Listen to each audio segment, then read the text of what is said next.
Makai Lemon is consistently being mocked to be a top 10 pick in the 2026 NFL Draft, and many draft analysts view him as the best wide receiver in the 2026 NFL Draft. However, the more I dove into his film, I really don't think his game translates into being a top 10 pick in the NFL. Therefore, I think Makai Lemon is extremely overrated, and I don't even think he should be a top 15 pick in the 2026 NFL Draft. There are a variety of different reasons for this, but before I go into those, we're going to start off with what makes Makai Lemon good in the first place. Something that immediately stands out on Makai Lemon's film are his exceptional hands. He only had about 4 drops on over 180 different catches throughout college football, and he routinely makes great plays like this when he's given the opportunity to do so, which didn't really happen much, especially this season. However, his hands are also kind of being seen as a weakness by many scouts and myself included, because his hands were only measured at 8 3/4 inches, and to put that in context, that's in the bottom 10% of NFL wide receivers. So I'm wondering, are his hands going to translate to the next level? And is he going to be able to pull in any type of one-handed catches? Or is he going to be one of those guys who has a super small catch radius because he has to get 2 hands on the football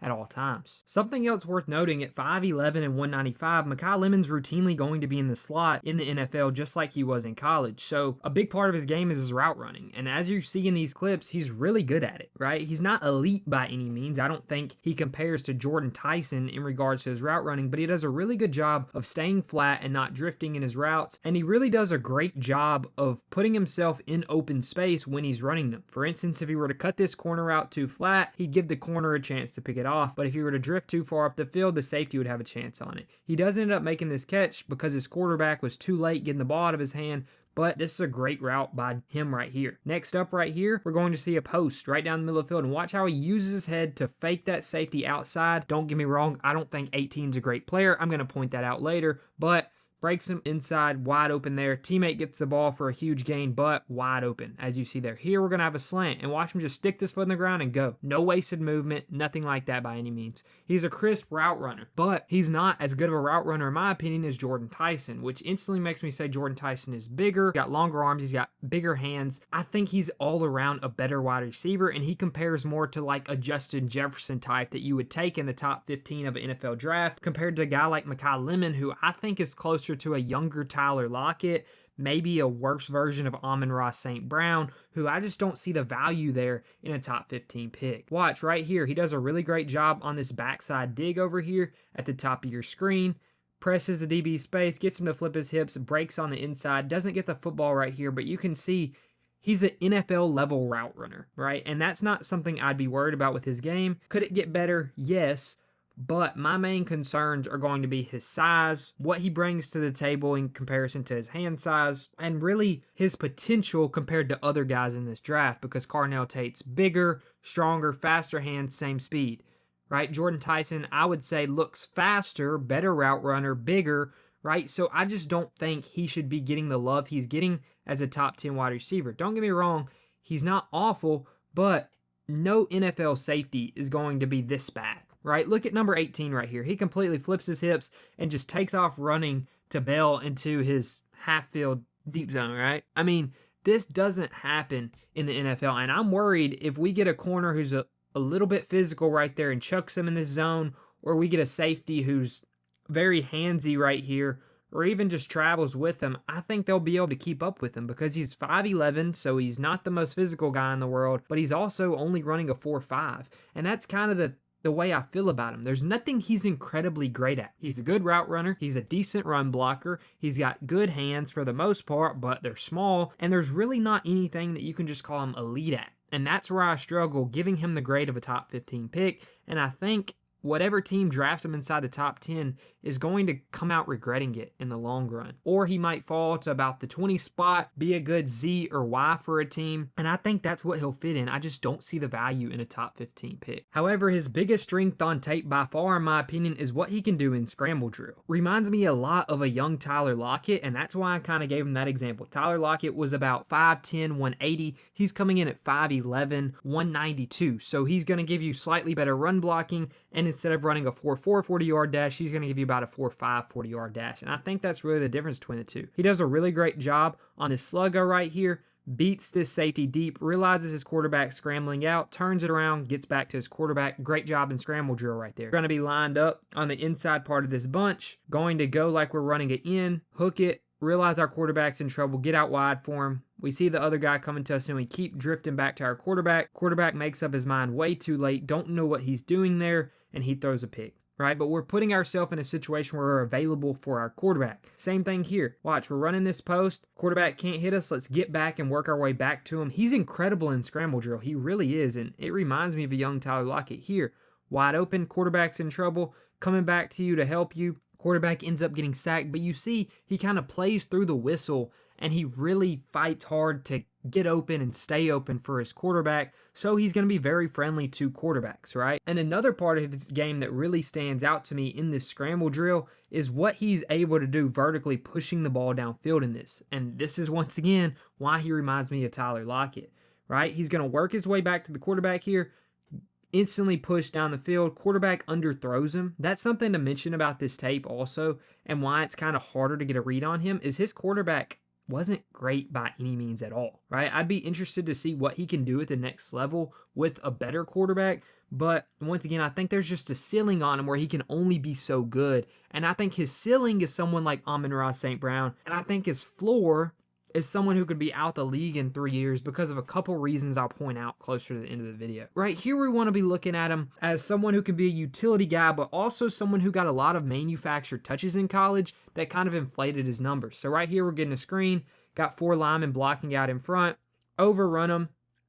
Definitely think if we were more patient here and we let our linemen get downfield, we could maybe cut this outside, might even have a touchdown, or we get caught from the back, whatever. But he's super explosive on these design screens when he can get the ball in his hands. He's not exceptional after the catch, but he does do a good job of bursting up the field and getting north to south, right? Even right here, this is a manufactured touch, once again, where we're going to get about 20 plus yards right here. Not great after the catch, right? Doesn't score right here, but good enough where we can get the ball into his hands and get him to make a play on the outside. And right here, once again, this is probably his second biggest strength in my opinion, and this is something that once again matters a lot, especially if you have a young quarterback. We said he's great in the scramble drill, and he's almost just as good at settling in open space and being open for his quarterback. Right here, we're going to have a drag across the middle, realize it's zone, we sit in the open space. Unfortunately, our quarterback throws it to tight end here, he gets blasted, but you see we're wide open presenting ourselves for our quarterback.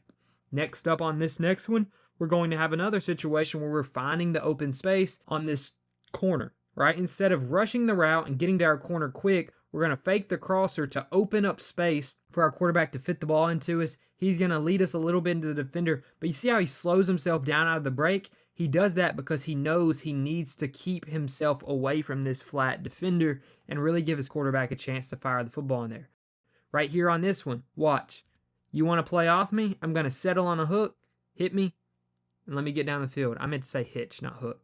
Okay, right here on this one, watch. We're going to climb, settle, right? Quarterback's not going to hit him. I don't know what the heck his quarterback did on this play, but we're going to keep climbing. We're going to push this DB vertical, get him to flip his hips, settle, right? Really great at settling in open space and helping his quarterback out.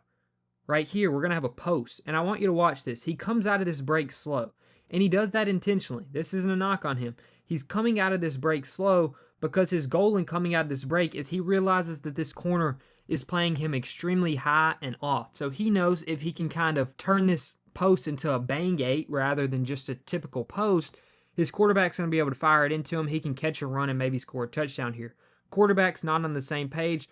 Throws it way too high, way too deep. This could have been a pick, even if Makai Lemon was there. I don't know what type of throw that was. Some will say he needs to hustle through the play more, but I like this route right here by him. Realize he's playing off into the outside, expecting a post or a go ball, break it in on a skinny post, and quarterback just not on the same page with you. Now, here's something else that I really like in his game. He's a gritty run blocker. He plays through the whistle in run blocking. However, he's not great at it. What do I mean by that? Well, watch this play right here. He's going to double team this guy. We're going to push him down the field.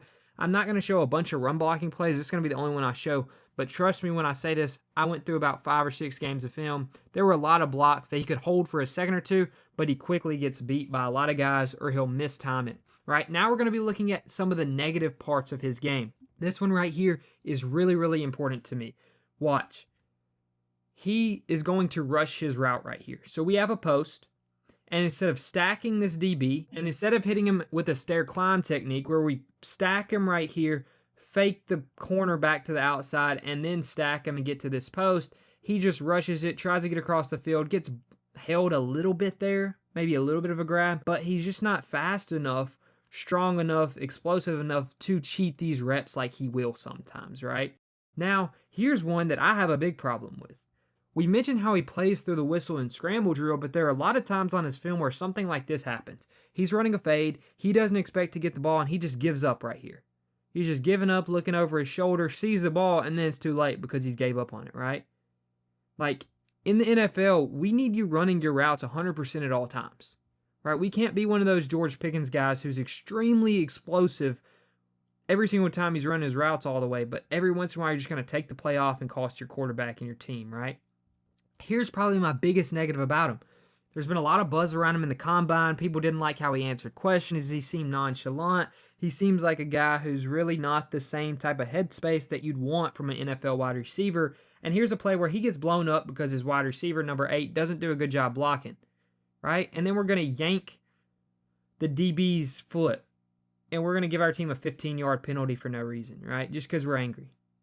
I don't like to see stuff like that on film from a wide receiver, especially not one that skill, I think, is going to elevate my team a lot, right? If you're just going to be that number 2, number 3 receiver on my team, and you're going to create separation, but I don't think you're worth $30 million a year, if you start getting penalties like this, I just don't want you on my roster, right? Obviously, I'm not a GM, hope to be one day, but this is something to me where it just continues to pop up with more and more negatives, and I wouldn't want to really draft him with a top 15 pick. Let me know down below what you think about him, but man, I really wouldn't.